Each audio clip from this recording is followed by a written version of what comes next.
G'day Spuddies, I'm out scooting, there's my scooter, and it's nearly sunset. I'm scooting by the bay in Melbourne well, it's time to go deep. It's time to talk about emotional eating, folks. So I've been thinking a bit today and a bit yesterday about how I control emotional eating and cravings and things like that, what I do, and I think this is what I've been doing all year really, but I've only just been able to put it into words. I've only just came up with a way to explain it properly. So here goes. Emotional eating. So when people talk about emotional eating or giving into cravings and things, I think basically what it is that people are looking for emotional support. So you eat a delicious junk food kind of thing, high calorie, high fat, high sugar, all that sort of stuff, because it gives you a temporary boost to your emotions. It makes you feel happy. You get that little burst of excitement, the little fireworks going off in your brain, the foodgasm, and it makes you feel good, and that's okay. That's good. It's I think it's fine to experience that emotion. But what I want to talk about today is feeling all of the emotions that are associated with eating, and bringing emotions forward to now, and feeling everything that you're going to feel in this current moment. Okay, so talking about it from my experience, when if I have a potato-only meal, it's not that exciting. It's boring. I don't get overly excited about eating it, and it's there's nothing to it. But if I think forward half an hour time, actually let's go the junk one first. If I eat junk food, if I eat a piece of chocolate cake or a donut or a packet of crisps or a pizza, or I don't know, whatever, eat any of that stuff, I'm going to love it. I'm going to have a great time eating it. It's going to be awesome. I'm going to have massive foodgasms and explosions in my brain, and I'm going to be enjoying it. It's going to be awesome. But then think to half an hour's time, how am I going to feel? Ooh, what's that emotion going to be?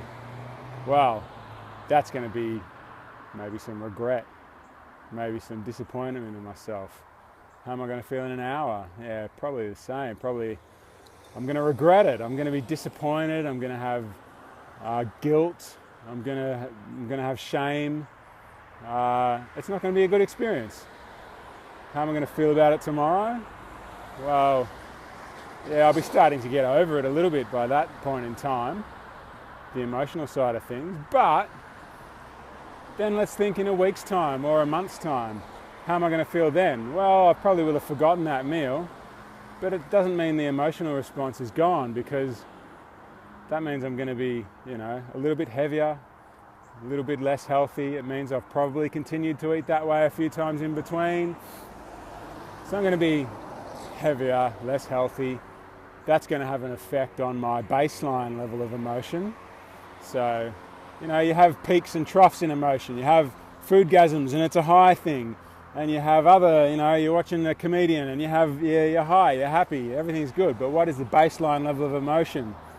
If you're eating junk food every day or every second day, then your baseline level of emotion is going to drop a little bit, because your body's not at its peak. Your body's not able to do the things you want it to do. It doesn't look the way you want it to look or feel the way you want it to feel, and that affects your mental health as well. So your baseline level of emotion drops. Think 6 months down the track. How are you feeling about yourself as your health has declined a little bit more, your weight's gone up a little bit more? How are you feeling about things? All right, all of these points in time that I've mentioned, what we need to do is bring all that emotion forward into the now and experience it in this moment that we're in right now. If I have that piece of chocolate cake, yeah, I'm going to enjoy it, and it's okay. Experience that in the now too. Imagine it. Oh yeah, it's going to be great. I'm going to love it. It's going to be fantastic.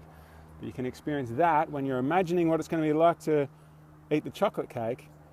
Imagine what it's really going to be like to eat the chocolate cake. What's it going to be like in half an hour, tomorrow, a week's time, 6 months' time? Bring all of those emotions forward too. All right, it's not fair on yourself to just imagine the good parts of eating a chocolate cake. And there are good parts, but to just only concentrate on those good parts, you're not being fair on yourself, and you're not being fair on the whole moment. You're not being fair on it. So bring all the emotions forward, everything that you're going to feel from now into the future. If you eat that chocolate cake, feel them all in this moment. Close your eyes, take some breaths, bring those emotions to the fore and experience them in this moment.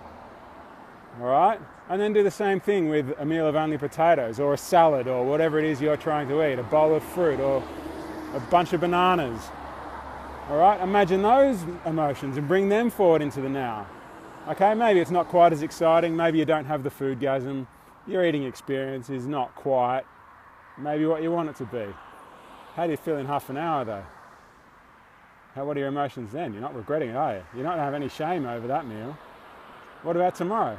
You feel good. You got a little spring in your step because your body's starting to heal and repair itself, and you're starting to get a little bit healthier. How are you feeling in a week's time? Oh, might have lost a couple of kilos this week. I'm feeling good. I got a bit of extra energy. I'm sleeping better. How are you feeling in 6 months' time? Wow. If you're me, you've lost 43 kilos and your life's totally different. And you couldn't be happier with how things are going, you know? If you're not doing something quite as extreme as what I'm doing, then I don't know, maybe 6 months' time, you're 10 kilos lighter, your serotonin production's improved, so your mood's changed, and that baseline level of happiness that we talked about is just raised a little bit. All right, you don't have the peaks and troughs that you have associated with all of those foods that you used to eat, but you don't get quite as high, you also don't get quite as low, and the baseline's just boop, up a little bit. Bring those emotions forward, experience those in the moment. All right, close your eyes, take a breath, bring all the emotions forward that you will experience as a result of that healthy option, the potatoes or the salad or the bananas, oranges, watermelons, whatever it is. Bring all those emotions forward, experience them in this moment.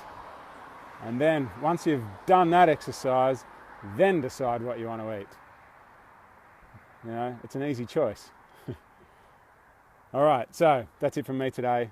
If you like what I'm saying, share it with your friends. That's the best thing you can do for me. Like the Facebook page, comment, subscribe below, sign up for my newsletter at spudfit.com. I'm Spudfit on all of the social medias, so look me up, and thanks for watching. Spud up.